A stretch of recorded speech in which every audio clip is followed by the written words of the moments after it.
ಪ್ರೀತಿಯುಳ್ಳ ಸ್ನೇಹಿತರೆ, ನೀವೆಲ್ಲರೂ ಸಂತೋಷವಾಗಿ ಇದ್ದೀರಿ ಎಂದು ನಾವು ನಂಬುತ್ತೇವೆ. ಹೌದು, ದೇವರ ವಾಕ್ಯವು ನಮಗೆ ಪರಿಪೂರ್ಣ ಸಂತೋಷ ನೀಡುತ್ತದೆ. ಪ್ರಿಯರೇ, ಸಮಗ್ರ ಸತ್ಯವೇದ ಅಧ್ಯಯನದಲ್ಲಿ ನಾವು ಕಲಿಯುತ್ತಿರುವ ಅಪೊಸ್ತಲರ ಕೃತ್ಯಗಳು ಎಂಬ ಪುಸ್ತಕವು ದೇವರ ಆಲೋಚನೆ ಹೇಗೆ ಈಡೇರಿಸಲ್ಪಡುತ್ತದೆ ಎಂಬುದನ್ನು ತಿಳಿಸುತ್ತಿದೆ.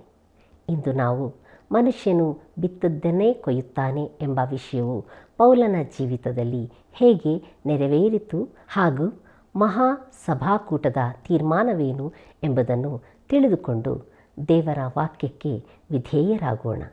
ಕರ್ತನಲ್ಲಿ ಪ್ರೀತಿಯುಳ್ಳ ದೇವಜನರೇ, ಜೀವ ಕೊಡುವ ರೊಟ್ಟಿ ನಾನೇ, ನನ್ನ ಬಳಿಗೆ ಬರುವವನಿಗೆ ಎಂದಿಗೂ ಹಸಿವೆಯಾಗುವುದಿಲ್ಲ ಎಂಬುದಾಗಿ ಹೇಳಿದಂಥ ನಮ್ಮ ರಕ್ಷಕನಾದ ಯೇಸು ಕ್ರಿಸ್ತನ ಅತಿ ಪರಿಶುದ್ಧವುಳ್ಳ ನಾಮದಲ್ಲಿ ನಿಮ್ಮೆಲ್ಲರನ್ನು ವಂದಿಸುತ್ತಾ ಇಂದಿನ ಕಾರ್ಯಕ್ರಮಕ್ಕೆ ಬಹು ಪ್ರೀತಿಯಿಂದ ಸ್ವಾಗತಿಸುತ್ತೇನೆ.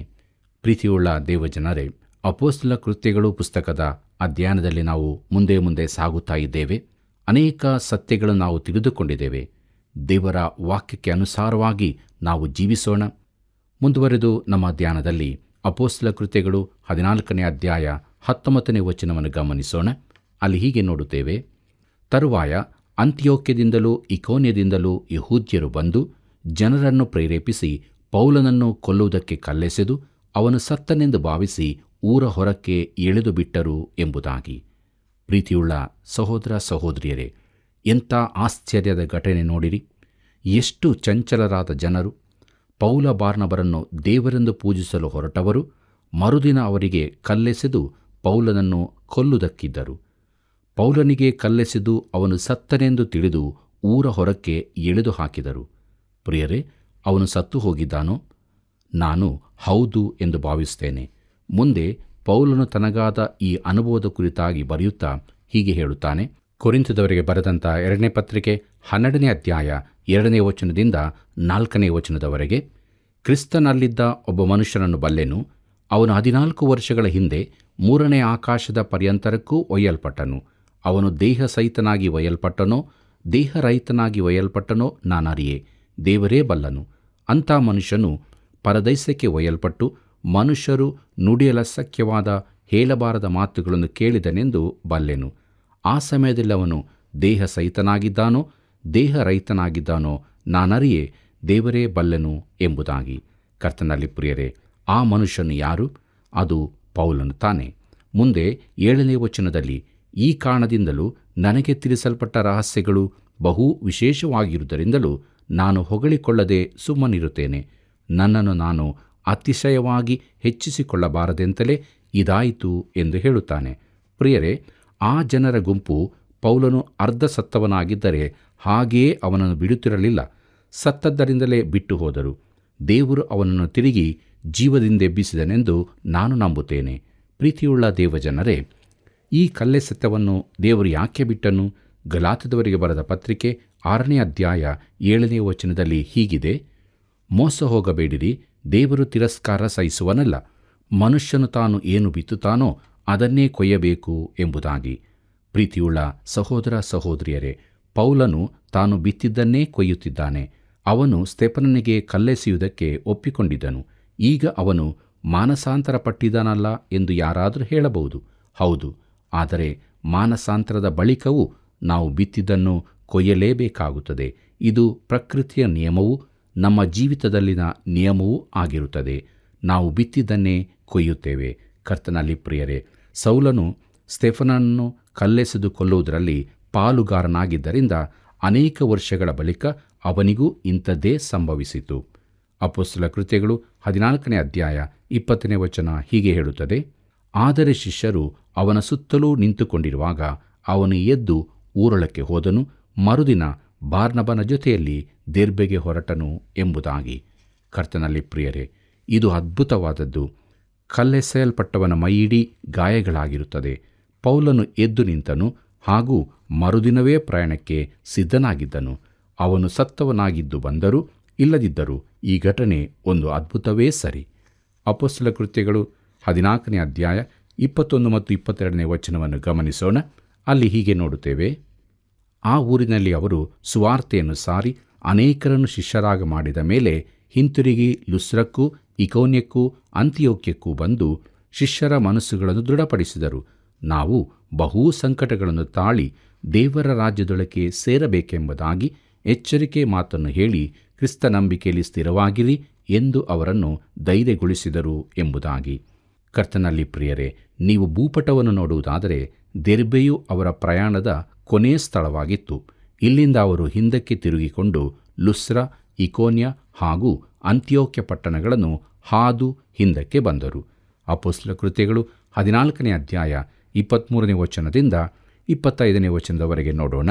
ಅಲ್ಲಿ ಹೀಗೆ ಬರೆದದೆ: ಇದಲ್ಲದೆ ಪ್ರತಿ ಸಭೆಯಲ್ಲಿ ಸಭೆಯವರ ಸಮ್ಮತಿಯಿಂದ ಹಿರಿಯರನ್ನು ಗೊತ್ತು ಮಾಡಿ ನೇಮಿಸಿ ಉಪವಾಸವಿದ್ದು ಪ್ರಾರ್ಥನೆ ಮಾಡಿ ಅವರು ನಂಬಿದ್ದ ಕರ್ತನ ಕೈಗೆ ಅವರನ್ನು ಒಪ್ಪಿಸಿದರು.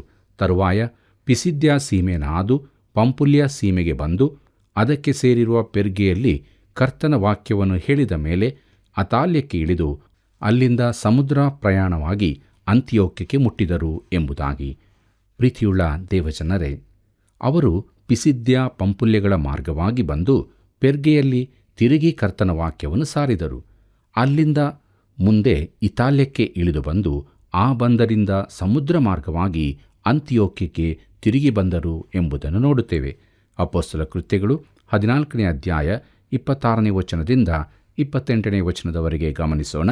ಅಲ್ಲಿ ಹೀಗೆ ನೋಡುತ್ತೇವೆ: ಅವರು ನೆರವೇರಿಸಿ ಬಂದ ಕೆಲಸಕ್ಕೋಸ್ಕರ ದೇವರ ಕೃಪಾಶಯಕ್ಕೆ ಒಪ್ಪಿಸಲ್ಪಟ್ಟವರಾಗಿ ಆ ಊರಿಂದಲೇ ಹೊರಟಿದ್ದರು. ಅಲ್ಲಿ ಸಭೆಯನ್ನು ಕೂಡಿಸಿ ದೇವರು ತಮ್ಮೊಂದಿಗಿದ್ದು ಮಾಡಿದ್ದೆಲ್ಲವನ್ನೂ ಆತನು ಅನ್ಯಜನರಿಗೆ ನಂಬಿಕೆಯ ಬಾಗಿಲನ್ನು ತೆರೆದದ್ದನ್ನು ವಿವರವಾಗಿ ಹೇಳಿದರು. ತರುವಾಯ ಅವರು ಅಲ್ಲಿ ಶಿಷ್ಯರ ಸಂಗಡ ಬಹುಕಾಲ ಇದ್ದರು ಎಂಬುದಾಗಿ. ಪ್ರೀತಿಯುಳ್ಳ ದೇವಜನರೇ, ಅಂತಿಯೋಕ್ಯದ ಸಭೆಯವರು ತಮ್ಮನ್ನು ಸೇವೆಗೆ ಕಳಿಸಿದ್ದರಿಂದ ಅಲ್ಲಿಗೆ ತಿರುಗಿ ಬಂದವರು ತಮ್ಮ ಸೇವೆಯ ವಿವರವಾದ ವರದಿಯನ್ನು ಒಪ್ಪಿಸಿದರು. ದೇವರು ಈಗ ಖಂಡಿತವಾಗಿಯೂ ಅನ್ಯಜನರಿಗೆ ಸುವಾರ್ತೆಯ ಬಾಗಿಲನ್ನು ತೆರೆದಿದ್ದಾನೆಂದು ಪ್ರಕಟಿಸಿದರು. ಸುವಾರ್ತೆ ಹೊರಟಾಗ ಸಭೆಯಲ್ಲಿ ಇಬ್ರಿಯರೇ ತುಂಬಿದ್ದರು. ಬಳಿಕ ಸ್ವಲ್ಪ ಮಂದಿ ಅನ್ಯರೂ ಸೇರಿಕೊಂಡರು. ಈಗ ಸುವಾರ್ತೆಯು ಖಂಡಿತವಾಗಿಯೂ ಅನ್ಯರಿಗೆ ತಲುಪಿದೆ. ಸಣ್ಣ ಆಸ್ಯದ ಸಭೆಗಳಲ್ಲಿ ಎಲ್ಲರೂ ಅನ್ಯರಾಗಿದ್ದವರೇ ಆಗಿದ್ದರು.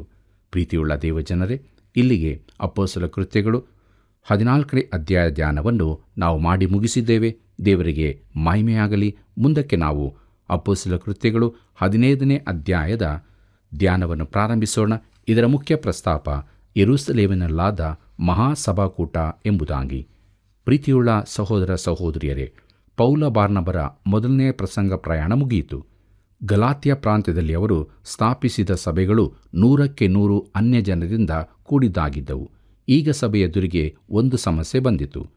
ಯೂದಾಯದಲ್ಲಿನ ಅನೇಕ ಇಬ್ರಿಯ ವಿಶ್ವಾಸಿಗಳು ಪರಿಸಾಯರಾಗಿದ್ದು ಅವರಿಗೆ ಮೋಶೆಯ ಆಚಾರ ವಿಧಿಗಳನ್ನು ಬಿಟ್ಟು ಬಿಡಲು ಮನಸ್ಸಿರಲಿಲ್ಲ. ಅನ್ಯಜನರು ಕೂಡ ಸಭೆಗೆ ಸೇರಬೇಕಾದರೆ ಮೋಶೆಯ ವಿಧಿಗಳನ್ನು ಕೈಕೊಂಡೇ ಬರಬೇಕೆಂದು ಅವರ ವಾದವಾಗಿತ್ತು. ಅಂದರೆ ಸುನ್ನತಿಯಾಗದೆ ಅನ್ಯಜನರು ರಕ್ಷಣೆ ಹೊಂದಿದವರಾಗುವುದಿಲ್ಲವೆಂದು ಅವರು ನಂಬಿದರು. ಪ್ರಿಯರೇ, ಈ ವಿವಾದದ ವಿಚಾರ ಯೆರೂಸಲೇಮಿನ ಸಭೆಯವರನ್ನು ತಲುಪಿತು. ಈಗ ಅಪೊಸ್ತಲರು ಈ ಪ್ರಶ್ನೆಗೆ ಉತ್ತರ ಕೊಡಲೇಬೇಕಾಗಿತ್ತು. ಸಭೆಯು ಯಾವ ಮಾರ್ಗವನ್ನು ಅನುಸರಿಸಬೇಕು? ಈ ವಿವಾದವನ್ನು ಬಗೆಹರಿಸುವುದಕ್ಕಾಗಿ ಯೆರೂಸಲೇಮಿನಲ್ಲಿ ಸಭೆಯ ಮೊದಲ ಮಹಾಕೂಟವು ಆಯೋಜಿಸಲ್ಪಟ್ಟಿತು. ಪ್ರಿಯರೇ, ಚರಿತ್ರೆಯುದ್ದಕ್ಕೂ ಅನೇಕ ಇತರ ಸಭಾಕೂಟಗಳು ನಡೆದು ಅನೇಕ ಇತರ ವಿಚಾರಗಳನ್ನು ಇತಾರ್ಥ ಮಾಡಿದ್ದನ್ನು ನೋಡುತ್ತೇವೆ. ಸತ್ಯವೇದದ ಅಧಿಕಾರ, ಅದರ ಪ್ರಸ್ತುತತೆ ಇತ್ಯಾದಿ ವಿಚಾರಗಳು, ಯೇಸು ಕ್ರಿಸ್ತನ ದೈವತ್ವದ ಕುರಿತಾಗಿಯೂ ತೀರ್ಮಾನಗಳು ತೆಗೆದುಕೊಳ್ಳಲಾಗಿತ್ತು. ಸಭೆಯಲ್ಲಿ ವಿವಾದಗಳುಂಟಾದಾಗಲೂ ಮಹಾಕೂಟಗಳು ನಡೆಸಲ್ಪಡುತ್ತಿದ್ದವು. ಈಗಿನ ದಿನಗಳಲ್ಲೂ ಇಂಥ ಸಭಾಕೂಟ ನಡೆಯಬೇಕೆಂದು ಅನೇಕರು ಭಾವಿಸ್ತಾರೆ. ನಾನೂ ಕೂಡ ಇದನ್ನು ಒಪ್ಪುತ್ತೇನೆ. ಆದರೆ ಒಮ್ಮತವು ಸ್ಥಾಪಿತವಾಗಲಿಕ್ಕಿಲ್ಲವೆಂದು ನೆನೆಸುತ್ತೇನೆ. ಯಾಕಂದರೆ ನಾವು ಕ್ರಿಸ್ತನಿಂದ ತುಂಬ ದೂರ ಹೋದವರಾಗಿರುತ್ತೇವೆ. ಕ್ರಿಸ್ತನ ಹೆಸರಿನಲ್ಲಿ ಸೇರಿ ಬಾರದ ಕೂಟವು ಸಭಾಕೂಟವಾಗಿರಲು ಸಾಧ್ಯವಿಲ್ಲ. ಯಾಕಂದರೆ ಯೇಸು ಕ್ರಿಸ್ತನೇ ಸಭೆಯ ಕೇಂದ್ರವಾಗಿದ್ದಾನೆ. ಕೇಂದ್ರ ವಿಚಾರವು ಕ್ರಿಸ್ತನೊಂದಿಗಿನ ವೈಯಕ್ತಿಕ ಸಂಬಂಧವಾಗಿರುತ್ತದೆ. ಆದರೆ ದುರದೃಷ್ಟವಶಾತ್ ಕ್ರಿಸ್ತನಿಂದ ವೈಯಕ್ತಿಕವಾಗಿ ತುಂಬ ದೂರ ಇರುವವರು, ಆತನೊಂದಿಗೆ ಅನ್ಯೋನ್ಯತೆಯಲ್ಲಿಲ್ಲದವರು, ಧಾರ್ಮಿಕ ಆಚಾರಗಳ ಕುರಿತಾಗಿ ಚರ್ಚಿಸಲು ಇಚ್ಛಿಸುತ್ತಾರೆ. ಅವರು ತಮ್ಮ ಕಂಕುಳಲ್ಲಿ ದೊಡ್ಡ ಸತ್ಯವೇದನ್ನು ಹೊತ್ತಿರಬಹುದು. ಭಾನುವಾರಗಳಲ್ಲಿ ದೇವಾಲಯಕ್ಕೆ ಹೋಗಿ ಆಸಕ್ತಿಯಿಂದ ಸಂಗೀತಗಳನ್ನು ಹಾಡಬಹುದು. ಆದರೆ ಸೋಮವಾರದಂದವರು ಕ್ರಿಸ್ತನಿಂದ ಎಷ್ಟೋ ದೂರದಲ್ಲಿರುತ್ತಾರೆ. ಪ್ರಿಯ ಸ್ನೇಹಿತನೇ, ನಮ್ಮ ಜೀವಿತದ ಕೇಂದ್ರ ಸ್ಥಾನವು ಯೇಸು ಕ್ರಿಸ್ತನೇ ಆಗಿರತಕ್ಕದ್ದು. ನಾವು ಯಾವಾಗಲೂ ಆತನ ಕುರಿತಾಗಿಯೇ ಯೋಚಿಸುವರಾಗಿರಬೇಕು. ಸೂರ್ಯನನ್ನು ಸೃಷ್ಟಿಸಿದಾತನ ಕುರಿತು ಯೋಚಿಸದೆ ನಮ್ಮ ದಿನ ಅಂತ್ಯವಾಗಬಾರದು. ನಮ್ಮ ಜೀವಿತದ ಎಲ್ಲ ಆಗುಹೋಗುಗಳಲ್ಲಿ, ದೈನಂದಿನ ಚಟುವಟಿಕೆಗಳಲ್ಲಿ, ನಮ್ಮ ಚಿಂತೆ ಆತಂಕಗಳಲ್ಲಿಯೂ ಆತನು ಇರಬೇಕು. ಪ್ರಿಯರೇ, ಈಗ ನಾವು ಯೆರೂಸಲೇಮಿನಲ್ಲಾದ ಸಭೆಯ ಮಹಾಕೂಟದ ಕಡೆಗೆ ದೃಷ್ಟಿಯಾರಿಸೋಣ. ಅಲ್ಲಿ ಸೇರಿ ಬಂದವರು ಬಹು ವಿಶೇಷವಾದ ಜನರಾಗಿದ್ದರು.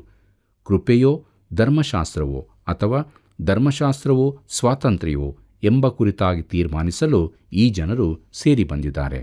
ಪ್ರೀತಿಯುಳ್ಳ ದೇವಜನರೇ, ಮುಂದಕ್ಕೆ ನೋಡೋಣ. ಸುನ್ನತಿಯ ಪ್ರಶ್ನೆ.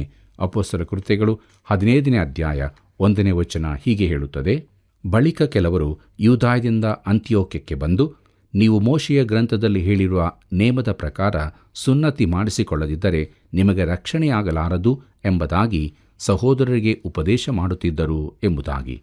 ಪ್ರಿಯರೇ, ವಿವಾದದ ವಿಷಯ ಇಲ್ಲಿದೆ. ಒಬ್ಬನು ಸುನ್ನತಿ ಹೊಂದಬೇಕೋ ಬೇಡವೋ ಎಂಬುದು ಪ್ರಶ್ನೆಯಲ್ಲ. ಮಾಂಸ ತಿನ್ನಬೇಕೋ ತಿನ್ನಬಾರದೋ ಎಂಬುದಲ್ಲ. ಒಬ್ಬನು ರಕ್ಷಣೆ ಹೊಂದಬೇಕಾದರೆ ಈ ಯಾವುದನ್ನಾದರೂ ಮಾಡಬೇಕೋ ಎಂಬುದೇ ಪ್ರಶ್ನೆಯಾಗಿದೆ. ನಾವು ಇನ್ನೂ ಸ್ವಲ್ಪ ಮುಂದುವರೆದು ಈ ಸಮಸ್ಯೆಯ ಆಳಕ್ಕೆ ಇಳಿಯೋಣ. ಅಪೊಸ್ತಲರ ಕೃತ್ಯಗಳು 15ನೇ ಅಧ್ಯಾಯ 2ನೇ ವಚನವನ್ನು ಗಮನಿಸೋಣ. ಅಲ್ಲಿ ಹೀಗೆ ಬರೆದದೆ: ಅವರಿಗೂ ಪೌಲ ಬಾರ್ನಬರಿಗೂ ಭೇದವೂ ಮಹಾವಿವಾದವೂ ಉಂಟಾದಾಗ ಇದರ ವಿಷಯವಾಗಿ ಸಹೋದರರು ಪೌಲ ಬಾರ್ನಬರನ್ನು ತಮ್ಮಲ್ಲಿ ಬೇರೆ ಕೆಲವರನ್ನು ಯೆರೂಸಲೇಮಿನಲ್ಲಿದ್ದ ಅಪೊಸ್ತಲರ ಮತ್ತು ಸಭೆಯ ಹಿರಿಯರ ಬಳಿಗೆ ಹೋಗಬೇಕೆಂದು ನೇಮಿಸಿದರು ಎಂಬುದಾಗಿ. ಪ್ರಿಯರೇ, ಲೂಕನು ಉಪಯೋಗಿಸುವ ಶಬ್ದವನ್ನು ಗಮನಿಸಿರಿ. ಮಹಾವಿವಾದವು ಎಂಬುದಾಗಿ ಹೇಳುತ್ತಾನೆ. ಅದು ನಿಜವಾಗಿಯೂ ಗಂಭೀರ ಚರ್ಚೆ ನಡೆದದನ್ನು ಸೂಚಿಸುತ್ತದೆ. ಈ ಕೂಟದಲ್ಲಿ ಸುವಾರ್ತೆಯು ನಿಜವಾಗಿ ವಿವಾದದ ವಿಚಾರವಾಗಿತ್ತು. ಗಲಾತ್ಯರಿಗೆ ಬರೆದ ಪತ್ರಿಕೆಯಲ್ಲಿ ಮಹಾಕೂಟದ ವಿಚಾರ ಹೇಳಲ್ಪಟ್ಟಿದೆ. ಹೊಸ ಒಡಂಬಡಿಕೆಯಲ್ಲಿ ಸುವಾರ್ತೆಯು 2 ರೀತಿಯಲ್ಲಿ ಉಪಯೋಗಿಸಲ್ಪಟ್ಟಿದೆ.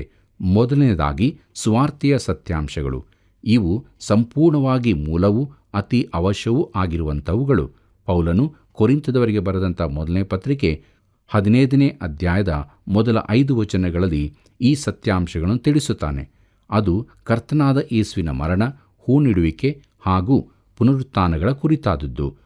ಕೊರಿಂಥದವರಿಗೆ ಬರೆದಂಥ ಮೊದಲನೇ ಪತ್ರಿಕೆ 15ನೇ ಅಧ್ಯಾಯ 1ರಿಂದ 5 ವಚನಗಳು ಹೀಗೆ ಹೇಳುತ್ತದೆ: ಸಹೋದರರೇ, ನಾನು ನಿಮಗೆ ತಿಳಿಸಿದ ಸುವಾರ್ತೆಯನ್ನು ನಿಮ್ಮ ನೆನಪಿಗೆ ತರುತ್ತೇನೆ. ನೀವು ಅದನ್ನು ಸ್ವೀಕರಿಸಿದಿರಿ, ಅದರಲ್ಲಿ ನಿಂತಿದ್ದೀರಿ. ನಾನು ಯಾವ ಸಂಗತಿಯನ್ನು ಹೇಳಿ ನಿಮಗೆ ಸುವಾರ್ತೆಯನ್ನು ತಿಳಿಸಿದನೋ ನೀವು ಅದನ್ನು ಗಟ್ಟಿಯಾಗಿ ಹಿಡಿದುಕೊಂಡರೆ ಮತ್ತು ನಿಮ್ಮ ನಂಬಿಕೆಯು ನಿರಾಧಾರವಾಗದ ಪಕ್ಷಕ್ಕೆ ಆ ಸುವಾರ್ತೆಯಿಂದ ನಿಮಗೆ ರಕ್ಷಣೆಯಾಗುತ್ತದೆ. ನಾನು ನಿಮಗೆ ತಿಳಿಸಿದ ಮೊದಲನೆಯ ಸಂಗತಿಗಳೊಳಗೆ ಒಂದು ಸಂಗತಿಯನ್ನು ನಿಮಗೆ ತಿಳಿಸಿಕೊಟ್ಟೆನು. ಅದು ನಾನೂ ಸಹ ಕಲಿತುಕೊಂಡದ್ದೇ. ಅದೇನೆಂದರೆ, ಶಾಸ್ತ್ರದಲ್ಲಿ ಮುಂತಿರಿಸುವ ಪ್ರಕಾರ ಕ್ರಿಸ್ತನು ನಮ್ಮ ಪಾಪಗಳ ನಿವಾರಣೆಗಾಗಿ ಸತ್ತನು, ಹೂಣಲ್ಪಟ್ಟನು. ಶಾಸ್ತ್ರದ ಪ್ರಕಾರವೇ 3ನೇ ದಿನದಲ್ಲಿ ಎಬ್ಬಿಸಲ್ಪಟ್ಟನು. ಕೇಫನಿಗೂ ಆಮೇಲೆ 12 ಮಂದಿ ಅಪೊಸ್ತಲರಿಗೂ ಕಾಣಿಸಿಕೊಂಡನು ಎಂಬುದಾಗಿ. ಪ್ರಿಯರೇ, ಇವು ಸುವಾರ್ತೆಯ ಸತ್ಯಾರ್ಥಗಳಾಗಿದ್ದು ಕ್ರಿಸ್ತನಿಗೆ ಸಂಬಂಧಪಟ್ಟವುಗಳಾಗಿವೆ. ಎರಡನೆಯದು ಈ ಸತ್ಯಾಂಶಗಳ ಅರ್ಥೈಸುವಿಕೆ. ಈ ಅರ್ಥೈಸುವಿಕೆಯೇ ಗಲಾತ್ಯರಿಗೆ ಬರೆದ ಪತ್ರಿಕೆಯ ಮುಖ್ಯ ಪ್ರಸ್ತಾಪವಾಗಿದೆ.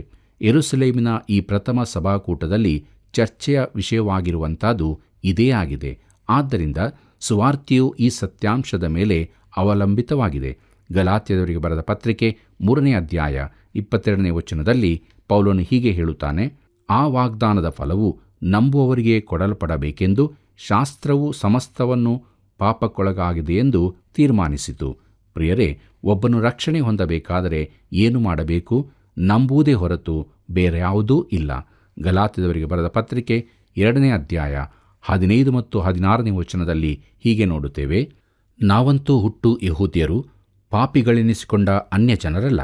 ಆದರೂ ಯಾವಾಗಲೂ ಯೇಸು ಕ್ರಿಸ್ತನ ಮೇಲಣ ನಂಬಿಕೆಯಿಂದಲೇ ಹೊರತು ನೇಮನಿಷ್ಠೆಗಳನ್ನು ಅನುಸರಿಸಿ ನೀತಿವಂತರೆಂದು ನಿರ್ಣಯಿಸಲ್ಪಡುವುದಿಲ್ಲವೆಂಬುದು ನಮಗೆ ತಿಳಿದಿರುವುದರಿಂದ ನಾವು ಸಹ ನೇಮನಿಷ್ಠೆಗಳನ್ನು ಬಿಟ್ಟು ಕ್ರಿಸ್ತನ ಮೇಲಣ ನಂಬಿಕೆಯಿಂದಲೇ ನೀತಿವಂತರೆಂದು ನಿರ್ಣಯಿಸಲ್ಪಡುವುದಕ್ಕಾಗಿ ಕ್ರಿಸ್ತ ಯೇಸುವಿನಲ್ಲಿ ನಂಬಿಕೆ ಇಟ್ಟೆವು. ಯಾಕೆಂದರೆ ಯಾವನಾದರೂ ನೇಮನಿಷ್ಠೆಗಳನ್ನು ಅನುಸರಿಸಿ ನೀತಿವಂತರೆಂದು ನಿರ್ಣಯಿಸಲ್ಪಡುವುದಿಲ್ಲ ಎಂಬುದಾಗಿ. ಪ್ರಿಯರೇ, ಇದನ್ನು ತಿಳಿದುಕೊಳ್ಳುವುದು ಅವಶ್ಯವಾಗಿದೆ. ಅಂದಿನ ಯಹೂದಿ ಮತಾವಲಂಬಿಗಳು ಈಗಿನ ಉದಾರವಾದಿಗಳಿಗಿಂತ ಭಿನ್ನವಾಗಿದ್ದರು. ಉದಾರವಾದಿಗಳು ಸುವಾರ್ತೆಯು ಸತ್ಯಾಂಶಗಳನ್ನೇ ಅಲ್ಲಗಳೆಯುತ್ತಾರೆ. ಕ್ರಿಸ್ತನ ಶರೀರ ಸಮೇತದ ಪುನರುತ್ಥಾನವನ್ನು ಅಲ್ಲಗಳೆಯುತ್ತಾರೆ.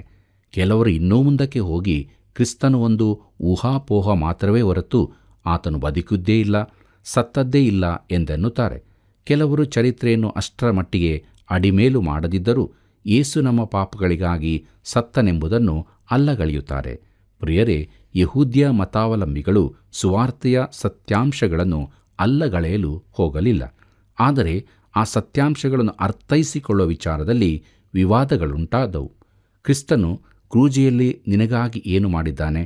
ಆತನ ಕಾರ್ಯವು ನಿನ್ನನ್ನು ರಕ್ಷಿಸುವುದಕ್ಕೆ ಸಾಕಾದದ್ದೋ, ಇಲ್ಲವೇ ರಕ್ಷಣೆ ಹೊಂದಲಿಕ್ಕಾಗಿ ಯಾವುದಾದರೂ ಆಚಾರ ವಿಧಿಯನ್ನು ಕೈಕೊಳ್ಳಬೇಕೋ, ಧರ್ಮಶಾಸ್ತ್ರದ ಕಟ್ಟಳೆಗಳನ್ನು ಕೈಕೊಳ್ಳಬೇಕೋ? ಇಂತಹ ಪ್ರಶ್ನೆಗಳನ್ನು ಅವರು ಕೇಳುತ್ತಿದ್ದರು. ಪ್ರೀತಿಯುಳ್ಳ ದೇವಜನರೇ, ಈಗ ನಾವು ಅಪೊಸ್ತಲ ಕೃತ್ಯಗಳು 15ನೇ ಅಧ್ಯಾಯಕ್ಕೆ ಹಿಂತಿರುಗಿ ಪೌಲ ಬಾರ್ನಬರೊಂದಿಗೆ ಯೆರೂಸಲೇಮಿಗೆ ಹೋಗೋಣ. ಅಪೊಸ್ತಲ ಕೃತ್ಯಗಳು 15ನೇ ಅಧ್ಯಾಯ 3 ಮತ್ತು 4ನೇ ವಚನ ಹೀಗೆ ಹೇಳುತ್ತದೆ. ಸಭೆಯವರು ಅವರನ್ನು ಸಾಗಗಳಿಸಿದ ಮೇಲೆ ಅವರು ಫೊಯಿನಿಕೆ, ಸಮಾರ್ಯ ಸೀಮೆಗಳನ್ನು ಹಾದು ಹೋಗುತ್ತಿರುವಾಗ ಅನ್ಯಜನರು ಕರ್ತನ ಕಡೆಗೆ ತಿರುಗಿಕೊಂಡ ಸಂಗತಿಯನ್ನು ಅಲ್ಲಿದ್ದ ಸಹೋದರರಿಗೆ ವಿವರವಾಗಿ ಹೇಳಿ ಅವರೆಲ್ಲರನ್ನು ಬಹಳವಾಗಿ ಸಂತೋಷಪಡಿಸಿದರು. ಅವರು ಯೆರೂಸಲೇಮಿಗೆ ಬಂದ ಮೇಲೆ ಸಭೆಯವರು, ಅಪೊಸ್ತಲರು, ಸಭೆಯ ಹಿರಿಯರು ಅವರನ್ನು ಸೇರಿಸಿಕೊಂಡಾಗ ದೇವರು ತಮ್ಮೊಂದಿಗಿದ್ದು ಮಾಡಿದ ಕಾರ್ಯಗಳನ್ನೆಲ್ಲ ಅವರಿಗೆ ತಿಳಿಸಿದರು ಎಂಬುದಾಗಿ. ಪ್ರೀತಿಯುಳ್ಳ ದೇವಜನರೇ, ಪೌಲ ಬಾರ್ನಬರು ಅಂತಿಯೋಕ್ಯದಲ್ಲಿ ಮಾಡಿದಂತೆ ಯೆರೂಸಲೇಮಿನ ಸಭೆಗೆ ತಮ್ಮ ಸೇವೆಯ ವರದಿಯನ್ನು ಒಪ್ಪಿಸಿದರು. ಅವರು ಹೇಳಿದರು, ನಾವು ಸುವಾರ್ತೆಯನ್ನು ಸಾರಿದೆವು. ಗಲಾತ್ಯ ಪ್ರಾಂತ್ಯದಲ್ಲಿ ಸ್ತ್ರೀ ಪುರುಷರ ಅನೇಕರು ಕ್ರಿಸ್ತನನ್ನು ನಂಬಿದರು. ಅವರಿಗೆ ಮೋಶೆಯ ಧರ್ಮಶಾಸ್ತ್ರವು ತಿಳಿದಿಲ್ಲ. ಅವರು ಕ್ರಿಸ್ತನನ್ನು ನಂಬಿ ರಕ್ಷಣೆ ಹೊಂದಿದರು. ಅಪೊಸ್ತಲ ಕೃತ್ಯಗಳು 15ನೇ ಅಧ್ಯಾಯ 5ನೇ ವಚನ ಹೀಗೆ ಹೇಳುತ್ತದೆ. ಆದರೆ ಫರಿಸಾಯ ಮತದವರಲ್ಲಿ ಯೇಸು ನಂಬಿದ್ದ ಕೆಲವರು ಎದ್ದು ದೇವರ ಕಡೆಗೆ ತಿರುಗಿಕೊಂಡಿರುವ ಅನ್ಯಜನರಿಗೆ ಸುನ್ನತಿ ಮಾಡಿಸಬೇಕು ಮತ್ತು ಮೋಶೆಯ ಧರ್ಮಶಾಸ್ತ್ರವನ್ನು ಕೈಕೊಂಡು ನಡೆಯುವುದಕ್ಕೆ ಅವರಿಗೆ ಅಪ್ಪಣೆ ಕೊಡಬೇಕು ಎಂದು ಹೇಳಿದರು. ಪ್ರೀತಿಯುಳ್ಳ ಸಹೋದರ ಸಹೋದರಿಯರೇ, ಸುವಾರ್ತೆಗೆ ಹೆಚ್ಚಿನದನ್ನು ಕೂಡಿಸಬೇಕೆಂದು ಅವರು ಆಶಿಸಿದರು. ಪ್ರಿಯ ಸ್ನೇಹಿತನೇ, ನಾವು ಸುವಾರ್ತೆಗೆ ಏನನ್ನಾದರೂ ಸೇರಿಸುವುದಾದರೆ ನಮಗೆ ಅದು ಸುವಾರ್ತೆಯಾಗಿರುವುದಿಲ್ಲ, ಬರೇ ಧರ್ಮವಾಗಿರುತ್ತದೆ. ಅದು ಯೇಸು ಕ್ರಿಸ್ತನ ಸುವಾರ್ತೆಯಾಗಿ ಉಳಿಯುವುದಿಲ್ಲ. ಯೇಸು ಕ್ರಿಸ್ತನ ಬಳಿಗೆ ಬರುವುದಕ್ಕಿರುವ ಒಂದೇ ಮಾರ್ಗ ನಂಬಿಕೆಯಾದದ್ದಾಗಿದೆ. ನಾವೆಲ್ಲರೂ ಆತನ ಬಳಿಗೆ ನಂಬಿಕೆಯಿಂದಲೇ ಬರಬೇಕು. ಬೇರೆ ಯಾವ ಮಾರ್ಗದಿಂದ ಬಂದರೂ ಆತನು ನಮ್ಮನ್ನು ಸ್ವೀಕರಿಸುವುದಿಲ್ಲ. ನಾನೇ ಮಾರ್ಗವೂ ಸತ್ಯವೂ ಜೀವವೂ ಆಗಿದ್ದೇನೆ, ನನ್ನ ಮೂಲಕವಾಗಿ ಹೊರತು ಯಾರೂ ತಂದೆಯ ಬಳಿಗೆ ಬರಲಾರರು ಎಂಬುದಾಗಿ ಯೇಸು ಹೇಳಿದ್ದಾನೆ. ಯೋಹಾನ ಬರೆದ ಸುವಾರ್ತೆ 14ನೇ ಅಧ್ಯಾಯ 6ನೇ ವಚನದಲ್ಲಿ ಇದನ್ನು ನಾವು ಓದುತ್ತೇವೆ. ಪ್ರಿಯರೇ, ಇದರಲ್ಲಿ ಇಡೀ ಲೋಕವೇ ಸೇರಿಸಲ್ಪಟ್ಟಿದೆ.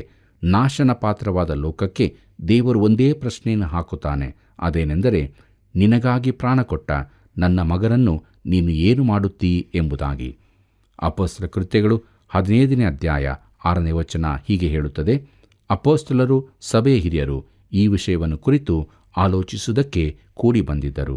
ಪ್ರೀತಿಯುಳ್ಳ ದೇವಜನರೇ, ಅಪೊಸ್ತಲರು, ಸಭಾ ಹಿರಿಯರು ಈ ವಿಚಾರಕ್ಕಾಗಿ ಚರ್ಚಿಸುವುದಕ್ಕಾಗಿ ಕೂಡಿ ಬಂದರು. ಚರ್ಚೆ ಬಹು ತೀಕ್ಷ್ಣವಾಗಿತ್ತು. ಒಂದು ತೀರ್ಮಾನಕ್ಕೆ ಬರಲೇಬೇಕಾಗಿತ್ತು. ಸೀಮೋನ್ ಪೇತ್ರನು ತನ್ನ ತೀರ್ಮಾನವನ್ನು ಮೊದಲಾಗಿ ತಿಳಿಸಲು ಎದ್ದು ನಿಂತನು. ಅಪೊಸ್ತಲ ಕೃತ್ಯಗಳು 15ನೇ ಅಧ್ಯಾಯ 7ನೇ ವಚನವನ್ನು ಗಮನಿಸೋಣ. ಅಲ್ಲಿ ಹೀಗೆ ಬರೆದದೆ. ಬಹು ವಿವಾದವು ನಡೆದ ಮೇಲೆ ಪೇತ್ರನು ಎದ್ದು ಅವರಿಗೆ, ಸಹೋದರರೇ, ಅನ್ಯಜನರು ನನ್ನ ಬಾಯಿಯಿಂದ ಸುವಾರ್ತೆಯ ವಾಕ್ಯವನ್ನು ಕೇಳಿ ನಂಬಬೇಕೆಂದು ದೇವರು ಬಹಳ ದಿವಸಗಳ ಕೆಳಗೆ ನಿಮ್ಮೊಳಗಿಂದ ನನ್ನನ್ನು ಆರಿಸಿಕೊಂಡದ್ದು ನಿಮಗೆ ತಿಳಿದದೆ ಎಂಬುದಾಗಿ. ಪ್ರಿಯರೇ, ಪೇತ್ರನು ಮಾತಾಡಿದ್ದು ಇದು ಮೊದಲನೆಯ ಸಲವಲ್ಲ. ಈ ವಿವಾದ ನಡೆಯುವ ಕಾಲವೆಲ್ಲ ಸುಮ್ಮನೆ ಇರುವುದು ಪೇತ್ರನ ಸ್ವಭಾವವಲ್ಲ. ಅವನು ಈಗಾಗಲೇ ಹಲವು ಸಲ ತನ್ನ ಮಾತುಗಳನ್ನು ಸೇರಿಸಿರಬಹುದು. ಈಗ ಅವನು ಎಲ್ಲವನ್ನೂ ಸಾರಾಂಶ ರೂಪವಾಗಿ ತಿಳಿಸುತ್ತಿದ್ದಾನೆ. ಪೇತ್ರನಿಗೆ ಇದೊಂದು ಹೊಸ ತೀರ್ಮಾನವಾಗಿರಲಿಲ್ಲ. ಕೊರ್ನೇಲ್ಯನ ಮಾನಸಾಂತರದ ಸಮಯದಲ್ಲಿ ಪೇತ್ರನು ಇದನ್ನು ಈಗಾಗಲೇ ಹೇಳಿರುತ್ತಾನೆ. ಈ ಕಾರ್ಯ ಮಾಡಬೇಕಾಗಿ ದೇವರು ಹೇಳಿದ್ದು ಪೇತ್ರನಿಗೂ ಅಚ್ಚರಿಯ ಸಂಗತಿಯಾಗಿತ್ತು. ಪೇತ್ರನು ಒಬ್ಬ ಯಹೂದ್ಯರಲ್ಲಿನ ಯಹೂದ್ಯನಾಗಿದ್ದರಿಂದ ಆ ಕೂಟದವರೆಲ್ಲರೂ ಅವನ ಮಾತುಗಳಿಗೆ ಕಿವಿಗೊಟ್ಟರು. ತಾನು ಅಶುದ್ಧವಾದದ್ದನ್ನು ಎಂದೂ ತಿಂದಿರಲಿಲ್ಲವೆಂದು ಅವನೇ ಹೇಳುತ್ತಾನೆ. ಒಬ್ಬ ಅನ್ಯನ ಮನೆಯೊಳಕ್ಕೆ ಪ್ರವೇಶಿಸಿದನ್ನು ನೆನೆಸಲೂ ಆಗದವನು ಅವನು ಎಲ್ಲರಂತೆ ಮೋಶೆಯ ಧರ್ಮಶಾಸ್ತ್ರವನ್ನು ಕಟ್ಟುನಿಟ್ಟಾಗಿ ಕೈಕೊಳ್ಳುವವನಾಗಿದ್ದನು. ಆದ್ದರಿಂದ ಪೇತ್ರನು ಮಾತನಾಡತೊಡಗಿದಾಗ ಅವರು ಕಿವಿಗೊಟ್ಟರು. ತನ್ನ ಬಾಯಿಯಿಂದ ಅನ್ಯಜನರು ಸುವಾರ್ತೆಯನ್ನು ಕೇಳಿ ನಂಬಿದರೆಂದು ಪೇತ್ರನು ಸಾಕ್ಷಿ ನುಡಿಯುತ್ತಾನೆ. ಅವರು ನಿಜವಾಗಿ ರಕ್ಷಿಸಲ್ಪಟ್ಟರೋ? ಹೌದು, ಅವರು ಕೃಪೆಯಿಂದಾಗಿ ರಕ್ಷಿಸಲ್ಪಟ್ಟರು. ಅಪೊಸ್ತಲ ಕೃತ್ಯಗಳು 15ನೇ ಅಧ್ಯಾಯ 8 ಮತ್ತು 9ನೇ ವಚನವನ್ನು ಗಮನಿಸೋಣ. ಅಲ್ಲಿ ಹೀಗೆ ಬರೆದದೆ, ಮತ್ತು ಹೃದಯವನ್ನು ಬಲ್ಲವನಾಗಿರುವ ದೇವರು ಹೇಗೆ ಪವಿತ್ರಾತ್ಮ ವರವನ್ನು ನಮಗೆ ದಯಪಾಲಿಸಿದನೋ ಹಾಗೆಯೇ ಅವರಿಗೂ ದಯಪಾಲಿಸಿದ ಅವರನ್ನು ತನ್ನ ಜನರೆಂದು ಸಾಕ್ಷಿ ಕೊಟ್ಟನು. ಇದಲ್ಲದೆ ಆತನು ನಮಗೂ ಅವರಿಗೂ ಏನೂ ಭೇದ ಮಾಡದೆ ಅವರ ಹೃದಯಗಳನ್ನು ನಂಬಿಕೆಯ ಮೂಲಕ ಶುದ್ಧೀಕರಿಸಿದನು ಎಂಬುದಾಗಿ. ಕರ್ತನಲ್ಲಿ ಪ್ರಿಯರೇ, ದೇವರು ಅವರ ಹೃದಯವನ್ನು ಅವರು ಧರ್ಮಶಾಸ್ತ್ರ ಕೈಕೊಳ್ಳುವ ಮೂಲಕ ಶುದ್ಧೀಕರಿಸಿದನು ಎಂದು ಪೇತ್ರನು ಹೇಳಿದನು? ಇಲ್ಲ. ಆಚಾರ ಕ್ರಮಗಳನ್ನು ಅನುಸರಿಸುವುದರಿಂದಲೋ ಅಲ್ಲ, ಒಂದು ಸಭೆಯನ್ನು ಸೇರುವುದರಿಂದಲೂ ಅದೂ ಅಲ್ಲ, ನಂಬಿಕೆಯಿಂದ ಮಾತ್ರ. ಪೇತ್ರನು ಹೇಳಿದ್ದು, ನಾನು ಕೊರ್ನೇಲಿಯನ ಮನೆಯಕ್ಕೆ ಹೋದೆನು, ಅವರಿಗೆ ಸುವಾರ್ತೆಯ ಸತ್ಯಾಂಶಗಳನ್ನು ತಿಳಿಸಿದೆನು, ಅವರು ನಂಬಿದರು, ರಕ್ಷಣೆ ಹೊಂದಿದರು. ಯೆರೂಸಲೇಮಿನಲ್ಲಿ ನಮ್ಮ ಮೇಲೆ ಬಂದಂತೆಯೇ ಪವಿತ್ರಾತ್ಮನು ಅವರ ಮೇಲೆಯೂ ಬಂದನು. ಪ್ರಿಯ ಮಿತ್ರನೇ, ರಕ್ಷಣೆ ಪಡೆಯಲು ಯಾವಾಗಲೂ ಇದೊಂದೇ ಮಾರ್ಗವಾಗಿದೆ, ಅದು ನಂಬಿಕೆಯಿಂದ ಮಾತ್ರವೇ. ನಿನ್ನ ರಕ್ಷಣೆಯನ್ನು ಸಂಪಾದಿಸಿಕೊಳ್ಳಲು ನೀನು ಏನನ್ನೂ ಮಾಡಬೇಕಾಗಿಲ್ಲ. ಯೇಸು ಕ್ರಿಸ್ತನು 2000 ವರ್ಷಗಳ ಕೆಳಗೆ ಎಲ್ಲವನ್ನೂ ಮಾಡಿರುತ್ತಾನೆ. ನಿನಗಾಗಿ ಸತ್ತ ತನ್ನ ಮಗನನ್ನು ನೀನು ಅಂಗೀಕರಿಸು ಎಂದು ಮಾತ್ರ ದೇವರು ಕೇಳಿಕೊಳ್ಳುತ್ತಿದ್ದಾನೆ. ಅಪೊಸ್ತಲ ಕೃತ್ಯಗಳು 15ನೇ ಅಧ್ಯಾಯ 10ನೇ ವಚನವನ್ನು ಗಮನಿಸೋಣ. ಅಲ್ಲಿ ಹೀಗೆ ನೋಡುತ್ತೇವೆ, ಹೀಗಿರುವುದರಿಂದ ನಮ್ಮ ಪಿತೃಗಳಾಗಲಿ ನಾವಾಗಲಿ ಹೊರಲಾರದ ನೊಗವನ್ನು ನೀವು ಶಿಷ್ಯರ ಹೆಗಲಿನ ಮೇಲೆ ಹಾಕಿ ದೇವರನ್ನು ಪರೀಕ್ಷಿಸುವುದು ಯಾಕೆ ಎಂಬುದಾಗಿ. ಪ್ರಿಯರೇ, ಪೇತ್ರನು ಇಲ್ಲಿ ಒಂದು ವಿಶೇಷವಾದ ಆರಿಕೆಯನ್ನು ಮಾಡುತ್ತಾನೆ. ತಾವಾಗಲಿ ತಮ್ಮ ಪಿತೃಗಳಾಗಲಿ ಧರ್ಮಶಾಸ್ತ್ರವನ್ನು ಕೈಕೊಳ್ಳಲಿಲ್ಲ. ದೇವರು ಒಂದೇ ಒಂದು ಕಾರಣಕ್ಕಾಗಿ ಒಬ್ಬನನ್ನು ರಕ್ಷಿಸುತ್ತಾನೆ, ಅದು ನಂಬಿಕೆಯೇ. ಕರ್ತನಾದ ಯೇಸು ಕ್ರಿಸ್ತನ ಮರಣ ಪುನರುತ್ಥಾನಗಳನ್ನು ನಂಬುವುದರಿಂದಲೇ. ಕರ್ತನಲ್ಲಿ ಪ್ರಿಯರೇ, ಆದ್ದರಿಂದಲೇ ಸೀಮೋನ್ ಪೇತ್ರನು ಹೇಳಿದನು, ಸತ್ಯ ಹೇಳಬೇಕೆಂದರೆ ನಾವೆಲ್ಲರೂ ಒಪ್ಪಿಕೊಳ್ಳಲೇಬೇಕಾದ ಸಂಗತಿಯೆಂದರೆ ಧರ್ಮಶಾಸ್ತ್ರ ಕೈಕೊಳ್ಳುವುದು ನಮ್ಮಿಂದ ಯಾರಿಂದಲೂ ಸಾಧ್ಯವಾಗದ್ದು. ನಾವು ಉನ್ನತವಾದ ಆತ್ಮಿಕ ಮಟ್ಟದಲ್ಲಿ ಜೀವಿಸುತ್ತಿದ್ದೇವೆ, ಪರ್ವತ ಪ್ರಸಂಗದ ಬೋಧನೆಗಳಂತೆಯೇ ಜೀವಿಸುತ್ತಿದ್ದೇವೆ, ದೇವರ ಎಲ್ಲ ನಿಯಮಗಳನ್ನು ಪಾಲಿಸುತ್ತಿದ್ದೇವೆ ಎಂದು ತೋರಿಸಿಕೊಳ್ಳುವುದು ಅತಿಯಾದ ಕಪಟತನ. ನಾನು ನಿಮ್ಮನ್ನು ನೇರವಾಗಿ ನೋಡಿ, ನೀನು ಒಬ್ಬ ಕಳೆದುಹೋದ ಪಾಪಿ ಎಂಬುದನ್ನು ನೀನು ಯಾಕೆ ಒಪ್ಪಿಕೊಳ್ಳುವುದಿಲ್ಲ? ನೀನು ದೇವರನ್ನು ಮೆಚ್ಚಿಸುತ್ತಾ ಇಲ್ಲ, ಆ ಯೋಗ್ಯತೆ ನಿನಗಿಲ್ಲ ಎಂಬುದನ್ನು ಯಾಕೆ ಒಪ್ಪಿಕೊಳ್ಳುವುದಿಲ್ಲ? ದೇವರ ಬಳಿಗೆ ಒಬ್ಬ ಪಾಪಿಯಾಗಿ ಬಂದು ಕ್ರಿಸ್ತನನ್ನು ರಕ್ಷಕರನ್ನಾಗಿ ಯಾಕೆ ಅಂಗೀಕರಿಸಿಕೊಳ್ಳುವುದಿಲ್ಲ ಎಂದು ಕೇಳುವ ಮನಸ್ಸಾಗುತ್ತದೆ. ಪ್ರಿಯರೇ, ಆತನು ನಿನ್ನನ್ನು ಸ್ವೀಕರಿಸುತ್ತಾನೆ. ಯೋಹಾನ ಬರೆದ ಸುವಾರ್ತೆ 6ನೇ ಅಧ್ಯಾಯ 37ನೇ ವಚನ ಹೀಗೆ ಹೇಳುತ್ತದೆ, ನನ್ನ ಬಳಿಗೆ ಬರುವವನನ್ನು ನಾನು ತಳ್ಳಿಬಿಡುವುದೇ ಇಲ್ಲ ಎಂಬುದಾಗಿ. ಪ್ರಿಯರೇ, ನಾನು ಕರ್ತನ ಬಳಿಗೆ ಬಂದದ್ದು ಈ ವಿಧವಾಗಿಯೇ. ನಾನು ಸಂಧಿಸಿದ ಪ್ರತಿಯೊಬ್ಬನೂ ಈ ವಿಧವಾಗಿಯೇ ರಕ್ಷಿಸಲ್ಪಟ್ಟದ್ದು. ತಾರ್ಸದ ಸೌಲನು ಆ ರೀತಿಯಾಗಿಯೇ ಬಂದದ್ದು, ಐಥಿಯೋಪ್ಯದ ಕಂಚಿಕೆಯು ಹಾಗೆಯೇ ಬಂದದ್ದು. ಕ್ರಿಸ್ತನ ಬಳಿಗೆ ಬಂದವರೆಲ್ಲರೂ ಅದೇ ರೀತಿಯಾಗಿ ಬಂದವರಾಗಿದ್ದಾರೆ. ಪ್ರೀತಿಯುಳ್ಳ ದೇವಜನರೇ, ಕೊನೆಯದಾಗಿ ನಾವು ಅಪೊಸ್ತಲ ಕೃತ್ಯಗಳು 15ನೇ ಅಧ್ಯಾಯ 11ನೇ ವಚನವನ್ನು ನೋಡೋಣ. ಅಲ್ಲಿ ಹೀಗೆ ಬರೆದದೆ, ಕರ್ತನಾದ ಯೇಸುವಿನ ಕೃಪೆಯಿಂದಲೇ ನಾವು ರಕ್ಷಣೆ ಹೊಂದುತ್ತೇವೆಂಬುದಾಗಿ ನಂಬುತ್ತೇವಲ್ಲ, ಹಾಗೆಯೇ ಅವರು ಹೊಂದುವರು ಎಂದು ಹೇಳಿದನು ಎಂಬುದಾಗಿ. ಪ್ರಿಯರೇ, ಸೀಮೋನ್ ಪೇತ್ರನು ಬಹು ಅಂದವಾಗಿ ವಿವರಿಸಿದನು. ಅನ್ಯಜನರು ರಕ್ಷಿಸಲ್ಪಟ್ಟ ರೀತಿಯಲ್ಲಿಯೇ ಯಹೂದ್ಯರು ರಕ್ಷಿಸಲ್ಪಡಬೇಕು. ಅವನು ಕ್ರಿಸ್ತನನ್ನು ನಂಬಿದ್ದರಿಂದ ರಕ್ಷಿಸಲ್ಪಟ್ಟಿದ್ದಾನೆ, ದೇವರ ಕೃಪೆಯಿಂದ ರಕ್ಷಣೆ ಹೊಂದಿದನು. ಪ್ರಿಯರೇ, ನಮ್ಮ ವಿಚಾರದಲ್ಲಿ ಏನು? ನಾವು ರಕ್ಷಿಸಲ್ಪಟ್ಟಿದ್ದೇವೆಯೋ? ಕ್ರಿಸ್ತನನ್ನು ಅಂಗೀಕರಿಸಿ ಜೀವಿಸ್ತಾ ಇದ್ದೇವೆಯೋ? ಒಂದು ವೇಳೆ ಇನ್ನೂ ರಕ್ಷಣೆಯನ್ನು ಹೊಂದಿರದಿದ್ದರೆ ಈ ಕೃಪಾ ಸಮಯದಲ್ಲಿ ಯೇಸು ಕ್ರಿಸ್ತನ ಬಳಿಗೆ ಬರೋಣ. ಆತನನ್ನು ಅಂಗೀಕಾರ ಮಾಡಿಕೊಂಡು ರಕ್ಷಣೆಯ ಜೀವಿತಕ್ಕೆ ಬಂದು ದೇವರು ಮೆಚ್ಚುವಂಥ ನಿಜವಾದ ಕ್ರಿಸ್ತ ನಂಬಿಕೆ ಜೀವಿತವನ್ನು ನಾವು ಜೀವಿಸೋಣ. ಹೀಗಾಗುವಂತೆ ದೇವರು ತಾನು ನಮಗೆ ಸಹಾಯ ಮಾಡಿ ನಡೆಸಲಿ. ಕರ್ತನ ಕೃಪೆಯು ಸದಾ ನಿಮ್ಮ ಸಂಗಡ ಇರಲಿ. ಪ್ರಿಯರೇ, ದೇವರ ವಾಕ್ಯದ ಧ್ಯಾನದ ಮೂಲಕ ನಾವು ಏನು ಮಾಡುತ್ತೇವೋ ಅದನ್ನೇ ತಿನ್ನುತ್ತೇವೆ. ಅಂದರೆ ಒಳ್ಳೆಯದನ್ನು ಮಾಡಿದರೆ ಒಳ್ಳೆಯದನ್ನೇ ಹೊಂದುತ್ತೇವೆ, ಅಥವಾ ಕೆಟ್ಟದ್ದನ್ನು ಮಾಡಿದರೆ ಕೆಟ್ಟದ್ದನ್ನೇ ಹೊಂದುತ್ತೇವೆ ಎಂಬುದನ್ನು ತಿಳಿದುಕೊಂಡೆವು. ಯೇಸು ಕ್ರಿಸ್ತನೇ ನಮ್ಮ ಜೀವಿತದ ಕೇಂದ್ರ ಬಿಂದು ಆಗಿರತಕ್ಕದ್ದು. ಆದುದರಿಂದ ನೇಮನಿಷ್ಠೆಗಳನ್ನು ಬಿಟ್ಟು ಕ್ರಿಸ್ತನ ಮೇಲೆ ನಂಬಿಕೆ ಇಟ್ಟು ನೀತಿವಂತರಾಗಿ ಸಮಯವಿರಲಾಗಿ ಎಲ್ಲರಿಗೂ ಒಳ್ಳೆಯದನ್ನೇ ಮಾಡೋಣ. ಪ್ರಾರ್ಥನೆ ಮಾಡೋಣ. ಪರಮ ಪ್ರೀತಿಯ ತಂದೆಯೇ, ನಿನ್ನ ನಾಮಕ್ಕೆ ಅನಂತ ಸ್ತೋತ್ರವಾಗಲಿ. ಕರ್ತನೇ, ನಿನ್ನ ವಾಕ್ಯಗಳಿಗಾಗಿ ಸ್ತೋತ್ರ. ಸ್ವಾಮಿ, ನೀನು ಯಾವಾಗಲೂ ನಮ್ಮ ಪಾಪವನ್ನು ಗಮನಿಸದೆ ನಮ್ಮ ಪಶ್ಚಾತ್ತಾಪವನ್ನೇ ನೋಡುವವನಾಗಿದ್ದೆ, ಅದಕ್ಕಾಗಿ ಸ್ತೋತ್ರ. ಈಗಲೂ ಸ್ವಾಮಿ, ಎಲ್ಲ ಬಲಹೀನತೆಗಳಿಂದ ನರಳುತ್ತಿರುವವರಿಗಾಗಿ ಪ್ರಾರ್ಥಿಸುತ್ತೇವೆ. ಹೌದು ಕರ್ತನೇ, ಈ ಲೋಕದಲ್ಲಿ ಎಲ್ಲ ಮನುಷ್ಯರು ಪ್ರತಿಯೊಬ್ಬೊಬ್ಬರು ಒಂದಲ್ಲ ಒಂದು ರೀತಿಯ ಬಲಹೀನತೆಗಳಿಂದ ನರಳುತ್ತಿದ್ದಾರೆ. ನಾವೆಲ್ಲರೂ ನರಳುತ್ತಿದ್ದೇವೆ ಕರ್ತನೇ. ಈಗ ಸ್ವಾಮಿ, ನಿನ್ನಿಂದ ಬಲ ಹೊಂದಿದವರಾಗಿ, ನಿನ್ನ ಆತ್ಮನಿಂದ ಬಲ ಹೊಂದಿದವರಾಗಿ ನಾವು ನಮ್ಮ ಎಲ್ಲ ಬಲಹೀನತೆಗಳನ್ನು ಅದರ ಮೇಲೆ ಜಯವನ್ನು ಸಾಧಿಸಿ ನಿನಗೆ ಮಹಿಮೆ ತರುವಂಥ ಜೀವಿತವನ್ನು ಜೀವಿಸಲಿಕ್ಕೆ ನಮಗೆ ಸಹಾಯ ಮಾಡು. ಸ್ವಾಮಿ, ನಿನ್ನ ಪಾದದ ಬಳಿಗೆ ಬಂದಿದ್ದೇವೆ ಕರ್ತನೇ. ಎಲ್ಲ ಬಲಹೀನತೆಗಳಿಗೆ ಸಹಾಯವು ನಿನ್ನ ಶಿಲುಬೆಯಿಂದ ಮಾತ್ರ ಬರುತ್ತದೆ. ದಯಮಾಡಿ ನಮ್ಮ ಮೇಲೆ ಕೃಪೆ ತೋರಿಸು, ಕನಿಕರಿಸು. ನಮ್ಮ ಎಲ್ಲ ಬಲಹೀನತೆಗಳನ್ನು ನೀನು ಅಳಿಸಿ ಹಾಕಿ ಕರ್ತನೇ, ನಿನ್ನಲ್ಲಿ ನಾವು ಪೂರ್ಣ ಬಲ ಹೊಂದಿದವರಾಗಿ ಜೀವಿಸುತ್ತಾ ನಿನಗೆ ಮಹಿಮೆ ತರುತ್ತಾ ನಡೆಯಲಿಕ್ಕಾಗುವಂತೆ ನಮಗೆ ನಡೆಸು. ಎಲ್ಲ ಮಹಿಮೆ ನಿನ್ನೊಬ್ಬನಿಗೆ ಉಂಟಾಗಲಿ. ಯೇಸು ಸ್ವಾಮಿಯ ಪರಿಶುದ್ಧವಾದ ನಾಮದಲ್ಲಿ ಬೇಡಿ ಹೊಂದಿದ್ದೇವೆ ಸ್ವಾಮಿ, ಆಮೇನ್. ಪ್ರಿಯರೇ, ದೇವರ ವಾಕ್ಯದ ಅಧ್ಯಯನವು ಎಷ್ಟೋ ಅದ್ಭುತವಾಗಿದೆಯಲ್ಲವೇ? ಪ್ರತಿಯೊಬ್ಬರೂ ಈ ಮೂಲಕ ದೇವರ ಪ್ರೀತಿಯನ್ನು ಅರಿತುಕೊಳ್ಳುವಂತಾಗಲು ಹಿಂದೆ ನಮ್ಮ ಮೊಬೈಲ್ ಸಂಖ್ಯೆ 9845616412 ಕರೆ ಮಾಡಿರಿ. ಮತ್ತೆ ಭೇಟಿಯಾಗೋಣ. ವಂದನೆಗಳು.